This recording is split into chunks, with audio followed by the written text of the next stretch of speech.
Hello and welcome everybody. My name is Bruce Hammond and I'd like to welcome you to our annual NAIDOC Week Yarning Circle webinar. I'm joining you today from the lands of the Mangala people, who are the traditional custodians of the land I'm on today. I would like to pay respect to elders both past and present and extend that respect to our Indigenous Australians online with us. We recognise the remarkable Australian environment we strive to conserve is on land that has never been ceded. Well, we have hundreds of people joining us today from all over the country. And if you'd like to open up the chat function at the bottom of your screen, we'd love to see who you are, and where you're joining us from. You can also use the chat function to post comments and questions throughout the webinar, and we'll get to these during the Q&A section at the end. However, if you find the chat screen's a bit of a distraction, you can always turn it off simply by clicking on the chat icon. Today, I'm excited to be joined by Salee and Ross Mitchell, my deadly colleagues at Bush Heritage. In recognition of this year's NAIDOC Week theme for our elders, we'll be having a yarn about the role of our elders in our lives and in the community. Our caring for country is built on the foundation of our elders' knowledge and wisdom and the passing on of this knowledge through the generations. I'm a Southern Tungana Gold and Eastern Arrowland with connections and obligations to country in the southeast of South Australia and Central Desert regions. I'm the South Australian Aboriginal Partnerships Manager for Bush Heritage Australia and enjoy connecting community, sharing knowledge and caring for country. My elders have played a significant role in who I am today. Their direction and support continues to influence everything I do. Understanding my responsibility to lead and make positive change is no burden, rather an obligation I enjoy and want to hand on to my next generation. Healthy country is the foundation for a healthy future. Without this, everything else we do is secondary. We must continue to move forward together, supporting a safe, healthy environment for current and future generations. To begin, I'd like to hand over to Steph and Ross so they can introduce themselves and let you know a bit about their background and the work they do at Bush Heritage. Steph, I'll ask you to jump in if you can. Thank you, brother. Good morning, everyone. My name is Stephina, Salee, or Steph, as everybody calls me. I'm a proud Aboriginal and Torres Strait Islander woman. My mother's country is Kanju. She's from the Kanju clan in Cape York. And my father is from the Argan clan on Badu Island in the Torres Straits. I live and work here on Ridichingu country, on land here in Northeast Arnhem Land in Nhulunbuy. I am the Aboriginal and Torres Strait Islander Cultural Coordinator for Bush Heritage, and my role is helping the organisation build cultural capability. All good, brother? Thank you, Steph. That's deadly and such a well-connected person. And I'd now like to introduce to Ross. Where you go, brother? Good afternoon, everyone. My name is Ross Mitchell. I'm a Southwest Queensland Murray.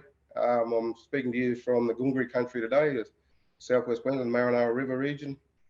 I'm pretty new to the role as Aboriginal Partnership Manager for Queensland, and I'm enjoying the role at present. And obviously with Steph and Bruce, and all working together for better outcomes in the Aboriginal space for Bush Heritage Australia. It's challenging role, but yes, we're getting there, and and I'm glad to join you today. And obviously, I'd like to just do a quick acknowledgement to for our elders, the trailblazers of the past and the present, and the younger leaders that will walk in the elders' shoes moving forward in the future generations. So the most important is to acknowledge that, and we still got some elders around that still got that cultural knowledge and cultural ways that's very well respected. And the number one law that I was brought up with is respect. So I'd just like to acknowledge the traditional custodians of the country where I'm meeting today, and also everyone throughout Australia and who that has joined us.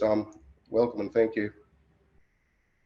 Thank you so much, Ross. And it's a great lead into acknowledging the many people in Bush Heritage who support people on country and a sharing of knowledge and the whole Aboriginal workforce. So there's quite a significant team within Bush Heritage that I just like to take the moment to acknowledge today, and the hard work they do about connecting people with country.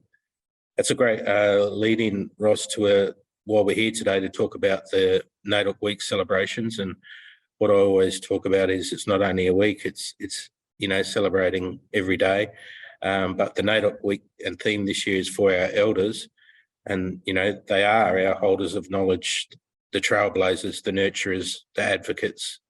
They've been our teachers. And above all, you know, our elders taught us how to survive. It amazes me the hard work that they did and, you know, the tolerance that our elders have had to get, you know, where we are today, the understanding and, you know, the ability to bring people together in such often, you know, difficult times and difficult environments, and the application of some pretty horrific political and legal laws and processes. So that tolerance, I think, is, you know, one lesson that's been learned. For me, it's about the people who have been around us, who are around our kitchen table, the opportunity to get on country as a kid and to run wild in the bush and learn about having, you know, sand between your toes and how important that was. I'm wondering if, Steph, you'd like to have some short comments about, you know, some of the elders and the influence in your space. It's such a diverse space up in Arnhem Land Way up in the north, and those really strong influences and the powerful people around you. Yeah, I'm definitely privileged. I'm well connected in the community and have family ties to the Gumatj people here in Northeast Arnhem Land. I call them my family. The Gumatj songlines go to my father's country in Bardo Island.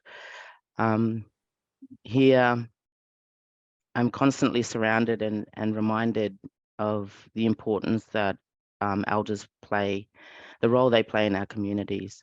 I was privileged enough to grow with all my elders on country in the Torres Straits and then with my mother's family and also here in Northern Territory. One thing I guess I can say is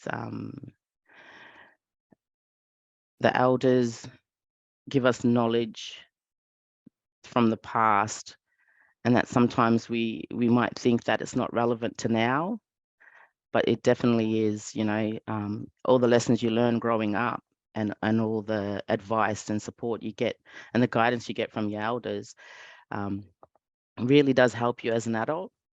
And I'm a mother of 4 beautiful daughters, and I thank every day that I had strong Aboriginal women and elders in my family, because I don't think I would have been able to raise my daughters to be as strong and powerful as they are now.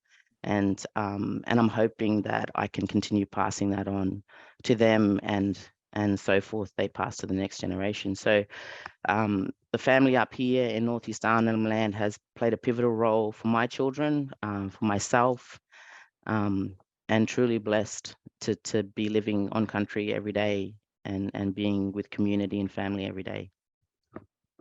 Thank you so much for sharing those powerful statements, Steph. And Ross, I'd wonder if, you know, the diversity of your space and country and the influence of the elders there and the strong sense of, you know, caring for country, would you like to share with us about, you know, some of the important experiences in your life? Yeah, thanks for the Bruce. Yeah, I'd just like to probably to go back to when I was young enough to understand that the especially the matriarchs of our family, where they sat around on dirt floors to make the decisions and going into communities where we was sitting on the fringe dwellers in what they call yumbas in someone else's country. And my family became a big part of that, where they fought for, I remember my mum jumping on a train when I was very young to go to the Big Smoke to fight for the rights of the education, the legal services, the housing, the health service that the younger generation, I think, that take for granted as today. They don't really understand that what the old people did, what the old elders did as the trailblazers. You know, and it's one of those things that you grow up with, the songlines, the storylines throughout my life, and to witness the achievements in regards to what I've just mentioned, the health and education, that is just unique on its own. And you know, and just to grow up with it and find that, you know, how they put their stuff together with a shoestring to come up with the services that are here today that we continually use. But I don't think they appreciate the hard work and the achievements from our elders that laid the foundation back in the day. As I said before, we grew up on dirt floors. The decisions were made on the dirt. They were made on the ground. They were taken to the authorities that needed to be taken to, and look what we've got today, you know, and everyone played a unique role in that. And I still think about the elders, especially my mum that has passed, and you know, the stuff that she's done throughout her life, that and the services that she provided for us, and to be where we are today, especially my family. I'd like to acknowledge my family, my wife and kids. They are unique in their own way and very strong advocates for the Aboriginal interests moving forward. So yeah, and it brings up different emotions because of the people that were involved in those struggles, and you know, living off the wild tucker and bush medicines and the fruits, then moving into towns where we were allowed in the shops and use hospitals and go into picture shows and so forth. So there's a storyline there that's not very old. I'm only 57, so I can still remember the struggles and the fights back in the day. So we are, as we said, we've taken from country and moved on to someone else's country, someone else's nation's country. So we grew up as historical Maoris, but our contribution to them communities was second to none, because we did fight for those services, and we continue to fight today for the services that we currently have. So I'd like to pay my respects back to the elders, and especially my patriarch and matriarch lines that have shown me my culture throughout my life. So thanks for that, Bruce.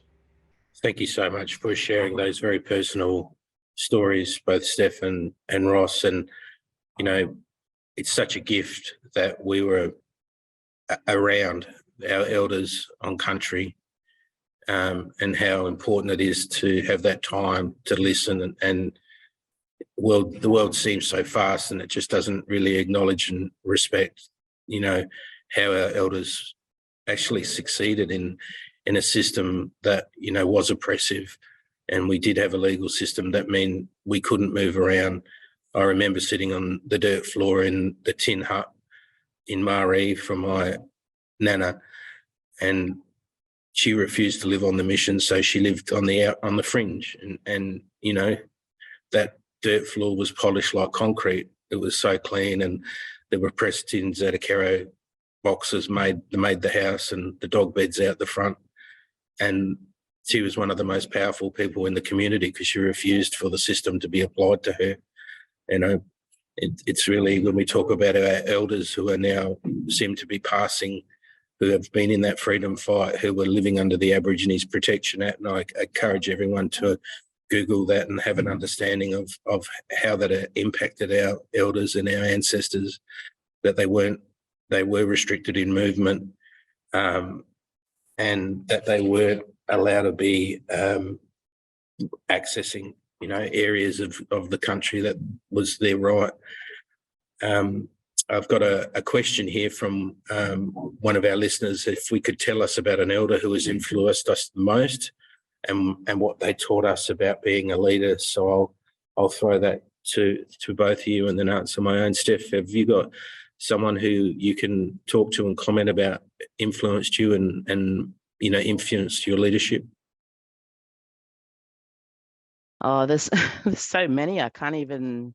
I don't know which one to pick, to be honest. But I think if anybody's really influenced my life in a role, in this leadership role, would have to be my nana, my mother's mother. She's the strongest lady I know. She's, you know, raised 13 children. My mum's the baby of 13.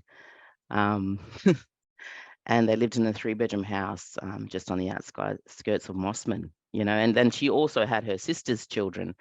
And back then they didn't have the luxury of washing machines or dryers and, you know, electric stoves. And yet she was able to feed roughly about maybe 22 people every night in the house. And the clothes were always clean, freshly sewed, washed. You know, she walked 1.2 k's into town to buy fruit and veggies, and every night my mum would tell me that my nana would always have fresh pudding hanging in the kitchen, you know, for dessert. And I mean, and some of the knowledge that she's passed down, like, you know, she always talks about having patience and doing things together, and love conquers everything. And she was so resilient, like even to the end. Her resilience was, I don't know, I just hope that I could even be a quarter of a woman that she was. One of the things that I remember about my Nana was she would always growl at us in the kitchen when we're running around. You know, we were always running around and everything. And she'd be there having her cup of tea and everything. And she'd always be growling at us all the time. And it was, and you know, all of us cousins, we used to sit outside and like, oh, Nana, you know, she's so bossy, and this Nana. But one thing I realized as I started becoming an adult and having children of my own is that my Nana was actually preparing me for life. She was basically saying that, you know, to become a diamond, you're going to go through rough, you know, you're going to go through extreme pressures, and you're going to be growled at, and you're going to be, you know, people are going to argue with you, and people aren't going to agree with you, Steph. But just remember that if you have patience, empathy, compassion, and love and forgiveness, you know, that will always help you to be a better person, not only to your own family, but to the wider community. So, yeah. Thank you so much. It's so interesting how we have so many influences in that space. Ross, would you like to share some of your influences there? Yeah, first and foremost, mate, I'd like to just acknowledge my mother. She's one powerful woman, and you know, and I think a lot of people played a big role in our lives because growing up, as I said, that 1:1 law was respect, and everyone was uncle and auntie in the whole of the community. So when you call everyone uncle and auntie, so that laid the foundations in a lot of ways of growing up, acknowledging, knowing, sharing, caring about a community that, you know, that we was obviously put there on the back of government legislation and what so forth. So it was good to grow up in a small community, I guess, and knowing that nation and growing with that nation, but also my own nation, my own country, and the knowledge that was handed down by my mum. And, you know, and to carry that through was just a great influence, and continually plays a part in my life. Even though she's passed, I still remember. And it's great because all uncles and aunties played a big role, and we're still a pretty close knitted family group. So it's pretty good. Yeah, it's awesome. Yeah, they made us who we are today, and I'm happy to share influences. Is definitely, again, a powerful statement from my mother and her family, and the conversations we had across the kitchen table, making sure that we were on country every year. And I thought everyone travelled every year and everyone spent time on country. I share a funny experience that I thought the Prime Minister was the best man in Australia when I was growing up, because, you know, he would meet people and talk to them and listen. It wasn't until I was much older that I didn't realise that he wasn't meeting everyone's mother on Friday. He was just meeting my mother on Friday. He was flying to Canberra and fighting for justice and housing and education and health and women's rights. And it's not only the Aboriginal elders, it was the mainstream communities, the elders from there who supported us in that battle around getting, you know, equity. We've got a great question come to us just then about what NAIDOC means to us, and it's a great lead into the importance of access to country. And for me, the ability to have access to country is paramount to us understanding who we are. You know, our stories are connected to our ancestors. So I wonder, Ross, if you'd like to share with us about, you know, getting on country and how important it is, and you know, what NAIDOC means to you.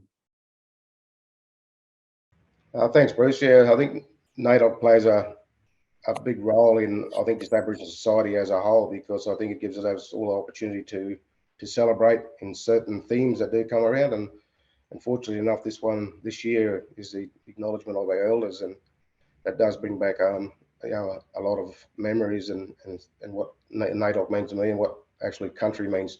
Country is everything. That's where our footprint lies.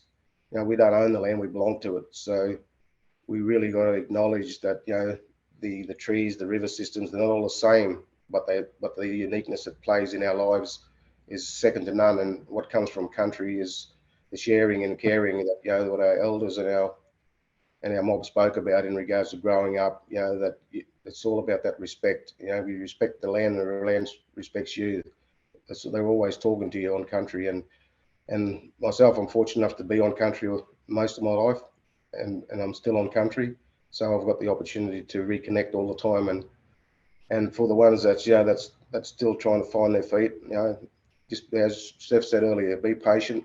It will come, because our ancestors have always given us messages, and from the bird life, from tree life, from the rivers, you know, they're always talking to us. So it's just about acknowledging where that song or storyline might come from, and you make that connection, and it's just an awesome feeling. You know, so it's really, really great, you know, and I think that the storylines and the song lines continually down through the generations, where our stories will be continually heard, and never forget where we come from, because at the end of the day, that's our makeup, that's our paint, that's our storylines, that's our song lines to country. And you know, and now we've got the opportunity to actually, you know, work together and you know, and make the change for the betterment of the future generations.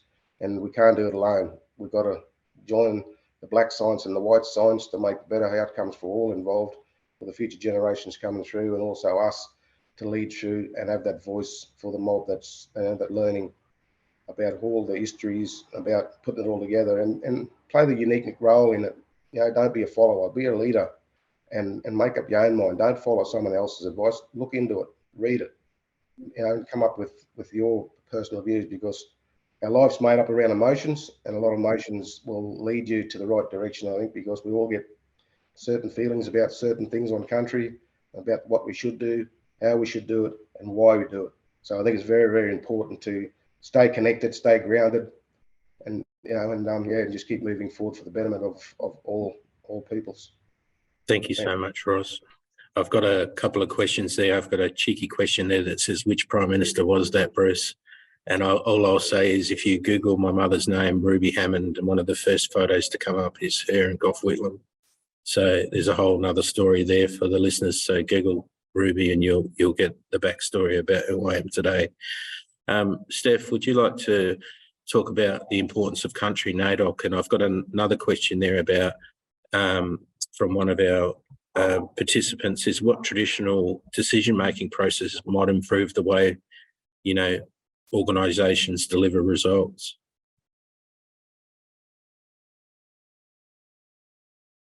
So I'll answer the country one first, and Yeah, then you can repeat that question again, and we'll have that discussion.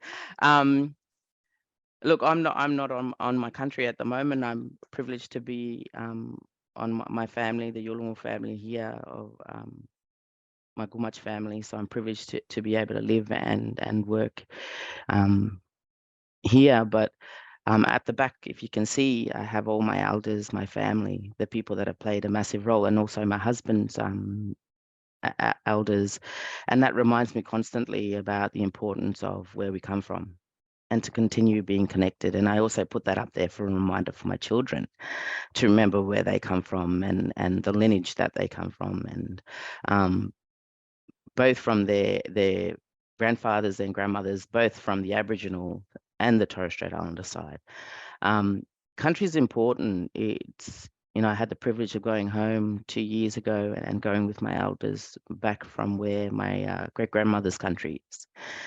And just to see the river and smell it and hear it, you know, hear the sound of the wind through the trees. And me and my cousin were standing there and we're having a yarn with some of the aunties, and we just got really emotional, because we're thinking back, you know, like what it must have been like for our great-great-nan back then, you know, and how they must have been swimming in this river. And our grandfather used to ride horses through there, you know. My family's a stockman family, so my great-grandfather and my uncles and grandfathers rode horse through there all the time. And I just imagine, you know, what it must have been like. And you know, I think about when I was growing up on Thursday Island in the Torres Straits. I was there from when I was young till I think grade 3, and I couldn't even speak English. English wasn't my first language. I spoke a fluent of my father's dialect, and I remember just being on there, just the salt water, and going swimming every afternoon with my cousins, you know, on the, I know we used to take the big eskies out and have our, and pretend it was our boat, you know, and we'd go up and down the shoreline. And working for Bush Heritage has been extremely grounding for me, because, you know, the work that we do in conservation and protecting country and looking after country has reinforced all that I have grown up with from my family. For instance, you know, my father has always told us that we have the best astrologers, the best ecologists. You know, we had the best navigators. We had the best philosophers. We had the best teachers. Was our ancestors and our elders. And our school, our university was the country, was our land, was our sea. You know, understanding fresh water, understanding salt water, understanding, you know, the tides, the moon, the sun, all the roles that those things play. So yeah, staying connected to country is really, really important. And through my Yolngu family, my children are truly blessed, because they have that, you know, every weekend they have the privilege of being able to go on that salt water and smell that salt air. So yeah. We've got a great question coming on the chat that has asked us how we carry out our roles in Bush Heritage as Aboriginal leaders. And I'll kick it off by saying, you know, Bush Heritage, to its credit, has influenced and put staff on the ground, boots on the ground nationally. And we don't speak for country, we don't have a responsibility for, and we have a broad network of Aboriginal workforce across the country who connect at all levels and influence all decision making. And I'm really proud that, you know, that's part of the voice for change. You know, part of the environment we're in, the opportunity that's before us now is to drive that change through good programs, good policies, leadership. And, you know, sometimes you got to take a risk. And, you know, as my kids would say, you got to risk it to get the biscuit. You know, like, we've got to stick our neck out a little bit. The system wasn't working and isn't working, and we've got to do things differently if we want different positive outcomes. And I proudly stand with Bush Heritage in part of that change process. And we're never going to get it perfect all the time, but we will make positive change. I wonder if you want to briefly, Ross, just say how your role in Bush Heritage enables you to connect people and country. Thanks, Bruce. Yeah, well, I think that why I joined Bush Heritage Australia was the uniqueness of getting, I thought there's an opportunity there, and it is, that I've found now to actually get custodians and traditional owners back to country that they haven't had that opportunity to. And it's really, really given me further lessons in life in regards to the uniqueness of other traditional custodians in other areas where we weren't fortunate enough to get onto their country and see the significant sites of and how they manage land, their storylines, and you know, their dance and the art that shows on country. And I think you know, even though I've only been in the role a very short time, I've had the opportunity to be on some beautiful country, and just to hear the elders' stories and make that connection, you can hear the uniqueness and the happiness within themselves of getting back to country where they never had the opportunity to do so. You know, and there's a positive in it, and there's also a negative, I guess. The negative is that native title is not for everyone, and you know, and at the end of the day, that I think, put aside all native title rights and interests, and Bush Heritage, as the owners of the country, have made that connection with the custodians of country to really work with them to get a better outcome and get them back to country also. So there is uniqueness there, and I'm glad to be a part of it in a journey moving forward for the betterment of all the TOs that hasn't been back to country to reconnect. And you know, and there's one of those sayings that they always say, you've lost this, you've lost that. It's just that we haven't lost it, we just haven't practiced it. anymore, but they have now the opportunities to come back and practice our rights and interest to country, our connection, which is an education within itself, because a light does come on in regards to what we were taught when we were young by our elders, and that might have been fragmented for a while through, raising your own family, moving and disconnected from that country for a while. But as soon as you come home, you just know there's a different feeling altogether, and to see the happiness within the groups that I work with, that when they do reconnect with country, and the spring in their step and the smile on their face, it's unbelievable. It's really a pleasure to see, and Bush Heritage should be congratulated in that space, especially yourself, Steph, and Bruce, being the leaders in that force in the shorter term, but in the longer term, I think we'll have a really good go at making a very successful plan moving forward. So thanks for that, Bruce. And yeah, it's so powerful to be on country and the opportunity to get our countrymen and women and families back on country. These questions are coming in thick and fast. I've got a couple for you, Steph, directed straight at you. Can you throw a couple of phrases of language? Yeah, wow, this is a curly one, that talk about connection to country. And also, there was another question about how Aboriginal communities manage and how that's influenced Bush Heritage. And words for me that are coming out that I hear with Ross are, trust and respect, and being inclusive, and making sure we're obligated to the decision makings. I will say that if we say we're going to do it, we pull out all stops to try and do it. There is always going to be barriers, and there's always going to be hurdles, and we always seem to be jumping, and we never seem to be jumping high enough. But there's always, moving forward. If we move forward every day, we're successful, and that's a really great part of the leadership cycle we've got on. So if you have got any language phrases, I know it's a very difficult one to think of, Steph, but some quick words that mean something that the participant can take away about connection to country.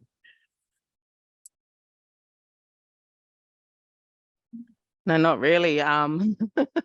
It's really hard because I don't speak fluent Yolngu, and it's not my native language. Kanju, unfortunately, my mother's tongue was taken off us, so the only person that can actually speak that language now since the removal of country into missions in Cape York is my uncle, and we're hoping to reconnect that and rejuvenate that.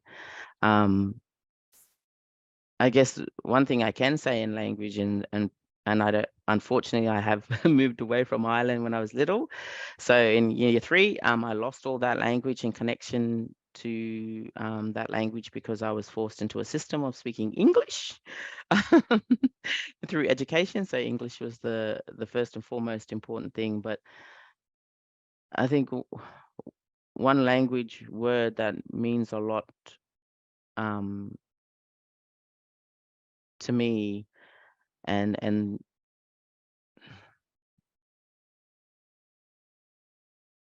is I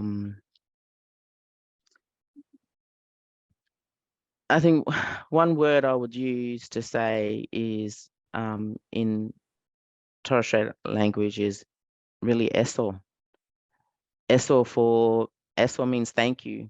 Thank you to our elders. Thank you to our ancestors. Thank you to the fact that we still have our country, the ability to still go back to our islands and still do cultural practices and still be able to go back to country here in Australia.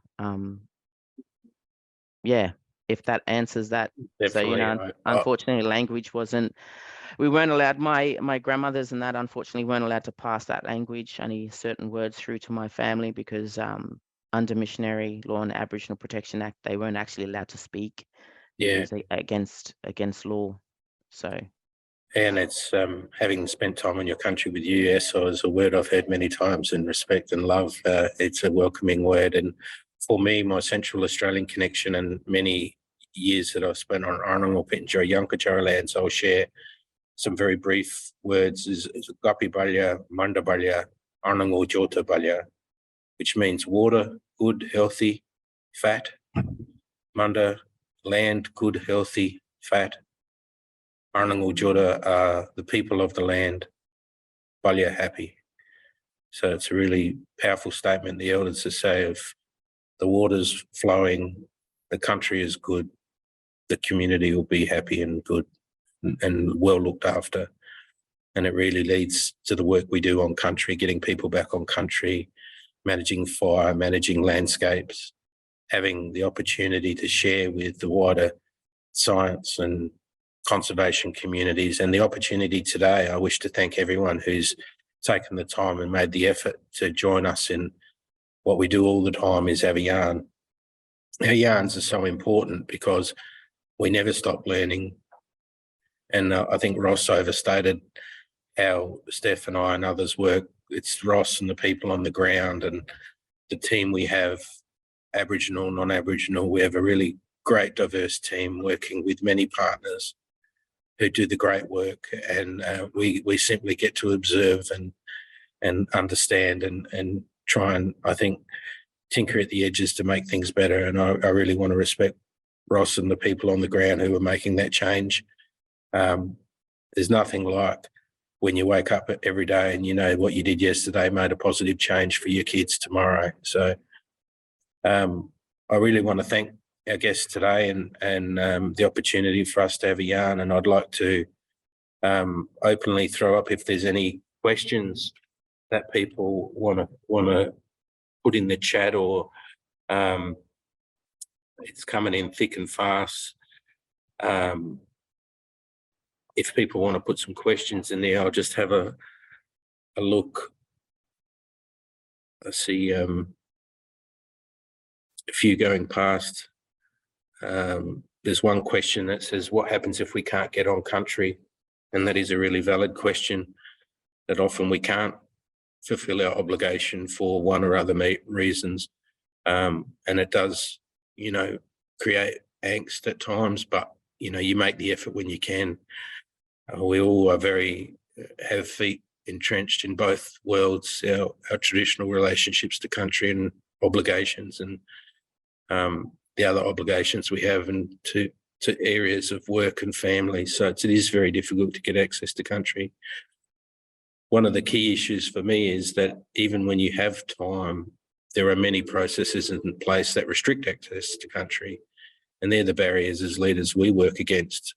So often it's not about time, it's about many of our people who don't have resources or don't have the opportunity.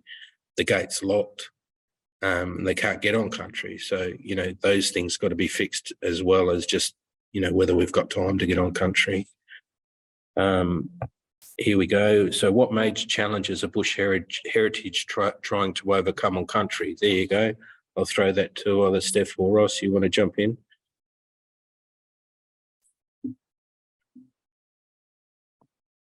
So challenges that Bush Heritage is trying to overcome. On country or just overcome in general? On country. We can't fix the whole world. No, we can't, unfortunately. No. Yeah, look, one of the things that Bush Heritage is really striving to do in this space, especially through conservation, is really putting culturally led conservation at the forefront. As I mentioned, Bush Heritage acknowledges the fact that for the last 80,000 years, Aboriginal and Torres Strait Islander people have been pivotal in caring for country and have maintained this country for 80,000 years and will continue maintaining this country. Bush Heritage really is really trying to overcome that barrier of collaboration now. The barrier of where we see the black, mind me using the terminology, the black world and the white world, of trying to collaborate in this space. Bush Heritage is really trying to see how we coexist, because we actually live in a space together now here in Australia. So we're trying to ensure that, when we engage and when we're on country, that we're doing it the right way, the proper way, respectful way, respecting people of that country and who are the traditional owners of that land, and ensuring that we're not imposing our opinions, perspectives or thoughts on any of that, but if not supporting and guiding where need be, and also learning. It's an opportunity for us as Bush Heritage to learn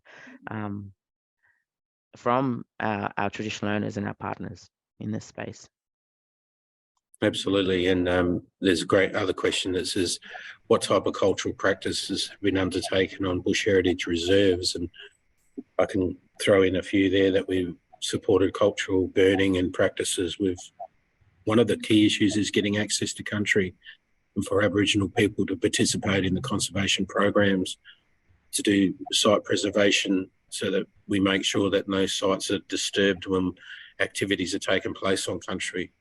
We make sure that we're trying to get the Aboriginal traditional owner-led decision-making process at the forefront so that we're not making mistakes into the future, so that we're guided by the local people if they are interested in on-country and, haven't been dispossessed to the point where they still exist.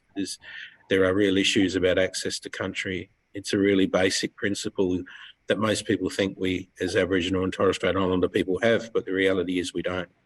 So, one of Bush Heritage's key foundations is providing at every opportunity the opportunity for local people to have access to country, to tell the stories, to help in partnership manage that country, and to leave it better and protect it forever than what it was yesterday, so that, we can get youth back on country. We've got a lot of our young Aboriginal and Torres Strait Islander kids being influenced negatively and being impacted negatively in the justice system. And one key way is to get them back with elders and back on country, and to understanding that, there is a responsibility and there is a goal in life about caring for this really important place that we share with many different people and many diverse nations. And we as Aboriginal people are not one nation. We are many diverse nations across a broad landscape, and it's often very difficult to have that understanding in a broader corporate network. But I do applaud Bush Heritage for at least working with us to understand that diversity and to work with the different groups. There is no one solution that fits everyone, and there definitely isn't one solution that fits us mob. It's got to be tailored at every example. Just like to add to that, Bruce. Yeah, mate. Mate, I think, go back one step further. I think that a lot of our ideas and thoughts and patterns, they all go hand in hand, especially in regards to when I was growing up, it was environmental, cultural and spiritual. And, and all of that, there is a circle of conservation within it, within the tomatic sense of our totems, and our storylines and songlines. So they're all connected to one, and it's just unfortunately that they've never, ever come together. But now we've had that opportunity to bring it all together and put the best science forward for future generations. There's always talk around certain aspects of climate change and how the effects. I can go back when I was a young fella, and our seasons were pretty spot on. I could go there and get a feed when I knew that the gidgee was flowering. I knew that the emus were laying, the porcupines were breeding, and I knew from the fish breeding seasons. And now we're out of whack about 2 to 3 months. So I've learned that in my lifetime. So, so there are changes. And I think, and that's what I was talking about before, combining the sciences that, that we need to have the black science and the white science for the future generations to understand where we are, where we want to be, and how we want to be doing it. And I think that, the foundation of Bush Heritage Australia itself have given us that opportunity to reconnect with country, to have a look at the bush medicines, the food, the protection of our totematic systems, our storylines and songlines. So there are a lot of unique visions moving forward, and I think that's the opportunities to have that conversation with everyone to make sure that we're on the same page. As I said before, the environmental, cultural and spiritual aspect is what I grew up with on country, and making that connection was very forceful in my own right. But now that we've definitely got to work together, and that conservation, the environmental, spiritual and cultural aspects all go hand in hand. So I just thought I'd just mention that, mate. Such powerful statements, Ross, and I totally support that. It's, just connecting to country and understanding where we come from is so important. I've got a great question and they're coming in thick and fast. When we return to country after a long time, do we hold a special ceremony, or do we wait for the land to speak to you? And I've often said the land always speaks to me. It never stops speaking to me. But there are many practices that are differing in different clans and different mobs, and some of the places that I have been and returned to, we go to a waterhole and we acknowledge the waterhole and the animals and the ancestors there. A lot of the ancestors are reflected, and trees are the story for some of our ancestors. So, we make sure we're looking after those trees. Some of my mobs might throw a pebble into the creek or the waterhole just to announce their presence, and also to acknowledge, safe journey and passage through the land. It's always a very spiritual experience getting back on country, and it's always a very quiet time. It's never one for loud noises, and it's never one for driving around fast or whatever. The journey's getting there, and then generally we'll light a fire and have a cup of tea, and hopefully there's a few elders around who, then can guide us. So that's one of the answers for me. Well, there's questions coming in thick and fast, and it's just about at the end of our time here. I think we could probably speak for hours, and I know time is against us. We've got 2 more questions, Bruce. What advice do you have for allies as beginners trying to build our own connections to the country we live in, or when we travel to country? Well, that's a big question. So, build our own connection to country we live, or when we're travelling through country, do we have any advice?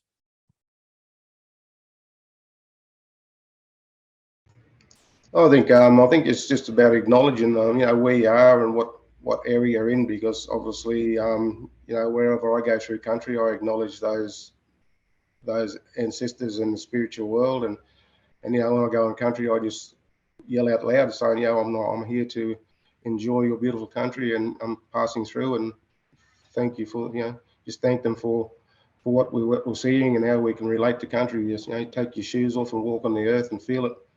And I think you get a good sense of connection to country, because once you take your boots off and, got your feet on the ground, well, that's connection. And what you take from that is, is having a yarn, just have that conversation. And a lot of people don't know how to approach or talk to people, it's about, I think they just have that, the uniqueness to say, g'day, how you going? And before long, you'd be sitting down there for half an hour talking about something. So you mightn't be the subject you're talking about, but you make a connection through something, because there's always someone out there that or someone that you've met through somebody that you make that connection with. And I've traveled around Australia a couple of times, and I've always made that connection through, I know someone, but I didn't know them, but I knew that they knew someone that I knew. So there's always connection, there's always wisdom, and a lot of learning. You're always learning, you never stop learning. And it's one of those things that we're gifted with, that is say g'day. It doesn't hurt anyone to say g'day, it doesn't hurt no one to say hello. And that could be a really, really interesting conversation that could come out of that. So it's just relax and and understanding who do a bit of homework, saying who owns this country, where they're from, and just make that acknowledgement in yourself, and you can talk to the country will talk back to you. So that's one of the things that I've always done through other people's country, and it's always worked, and it's really good to, and it goes back to that number 1 law, respect. Thank you so much, Ross. We've got one final question for the 3 of us, is what's the main lesson our elders taught us about caring for animals and the land? And I'll quickly jump in and wrap up my answer there, and hand to Steph and Ross. Is I was taught very early on to only take what we needed and never take what we couldn't carry and we didn't need for our family. And I always was taught that our family was broader than the people around our kitchen table. Our family was broader than who was in our car or vehicle or in our circle. So we'd always make sure that when we arrived in a community that we'd have food and traditional food, and we'd be bringing something into that community. So we always know they're under, food security is a real issue for our community. So to manage the country so it could provide and then only take what we needed. Steph or Ross? Yes, it exactly the same. That's what the elders have taught us, is hunt for what you need and enough to feed the family and community. and always leave a little little behind for the ancestors of, you know, for their country, for that country. I think one of the things, if I had to reflect on something that has been passed down, is from my elders, and what I can see from my elders is that Aboriginal and Torres Strait Islander people are really resilient people.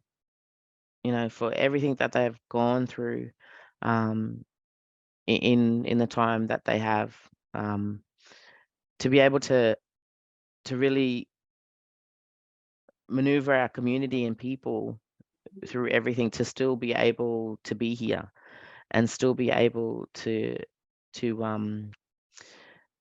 reconnect to country, reconnect to culture, reconnect to language. You know, the reality of it is Aboriginal and Torres Strait Islander people have, in most cases, been taken off country, have lost language, have lost something along the way. But the elders, just through their guidance and through all of that, has given us the ability, as this generation and the next generation, to really start, you know, reconnecting back to who we are. And, you know, like for myself, we've lost language in my family, unfortunately, through my mother's side. But that doesn't mean that we're any less proud of being Aboriginal, and we're any less cultural. You know, we go on country, we know our cultural practice, our protocols, our values. And I'm really grateful for not only my elders, but your elders as well, and everybody's elders across the nation that have been able to continue on the fight to this point where we have gained rights and recognition, and we now have the ability to protect our country, the ability to reconnect our families, the ability to be able to build a better future for the next generation. So it has been really a privilege to be a part of that with my elders. Thank you so much, Steph. Ross? Yeah, I'd just like to mention that, you know, our people, as you know, we all work together, because even our neighbours, you know, through seasonal growing of vegetables, bush tucker, bush medicine, there was a sharing component through all of us, because what mightn't be grown on my country at one season could be grown on another. So that sharing aspect was always a part of our systems. And as you said, you know, we didn't take that much, that, you know, we've taken a lot. So we've always shared. And I think that's rolled on the years. When we even come into communities now, you always might get a knock on the door, or someone might need a bit of milk or a bit of sugar. So we've always had that sharing component within certain aspects of food and medicines, and that's still continued today from country or off country. So it's very unique. It's you know, and I think it's been carried around. I think that shows that respect factor again. It goes back to of that sharing, and, you know, and how we work with the country, how we see the country. Then, you know, we don't work against it. You know, if the country's sick, we're sick. The waterways are dry, it's sick, we're sick. So we're a reflection. As I said before, we don't own the country, we belong to it. So it plays a very big part in understanding of our totems. You know, my totem might be a lot different to our next door's totem. So we've got to be very careful of their laws, and you know, not to give them wrong unity meaning meat. You know, so it was very, very careful understanding, I guess, and that's that growing system throughout the years that I've grown up with and understand. You can even see the dynamics in different communities. I might go to one community where they love emu, and then 200k away, they might be the porcupine mob, and then you go another 200k, they might be the emu mob. So they've always shared that unity and tucker, you know, and that's why it survived for so long, I guess. You know, even through the hardships today, we've still got that caring factor that we look after our neighbours and mob. Thank you so much. Really powerful statements from you both. And in wrapping up and in closing, I just would like to thank everyone who's online today for, you know, taking the time in this NAIDOC to listen and share the discussion and our stories, share with us. You know, the reality is we're 3% of the population, and for change that's needed for everybody, we need everyone to get on board and come together to make this change, to make for a better country. And I welcome the questions and the people that are on board. And I thank you from the deepest bottom of my heart for sharing today. We will have some videos from countrymen and women on country, and in closing, I'd like to say thank you, Ross, thank you, Steph, and you know, have a great day and have a happy NAIDOC, everybody. And you know, feel free to reach out to Bush Heritage anytime if you want to continue the conversation. Thank you. Wakulai zangatlak nganunumanin nga umuroigal akal atel apual tatil kai pai pukulai amat kita apual tatil matamimik ngal ponye kaim inabia ngat kui kaiman kaibau inabue tau NAIDOC lak nganunumanin nanu inabue tau NAIDOC au nel for our elders ngat ngaila kai mes pugi tanamun ke tanamun ngulai tanapai budin ngai ke ina kai ngau ni ya ngaya dumi ke kala lagau ya matke da lagau girrel buai lagnu inu buai midkit pilem ke. And a message out to the future generation that, you know, the importance of the land is what you learn from the land, what the elders teach you of the land. Ukumindaya Dante Ongri, welcome to Gungri country. Noya Thadi Alkaya Gungri, I speak Gungri. Good afternoon, my name is Lynette Nixon. I'm a Gungri woman from the Marinara. My background is being a Murray woman all my life. Caring for country is very important. I can remember when I was little, my grandmother used to tell me the country's always listening for your voice. So that means you're connected to country and everything about you belongs to country, and everything, you have to take care of everything that's on your country. If we would have listened to the old people and taken care of the country in the way that we should have, the way that they have done for 60,000 years, we would save ourselves a lot of heartache. And, you know, and it's in our own benefits to take care of the country. It's for everybody's benefits to hold up them old cultural ways. Our elders are the pillars of our community. They are here to give us knowledge and wisdom. What's been passed down to them, they're passing it down to us. We must care for our elders because they are the ones who brought us to where we are today. And they are the ones who are going to tell us about kingship, storylines, dance lines, song lines of our forefathers. The elders have always been fighting for us and our people to get to where we are today. We must sit with our elders. We know that they'll get tired of us asking questions. They'll say, oh, go away, we're tired from answering questions, but you know, we need all the information that stores in that head of theirs. So yeah, our elders are very important.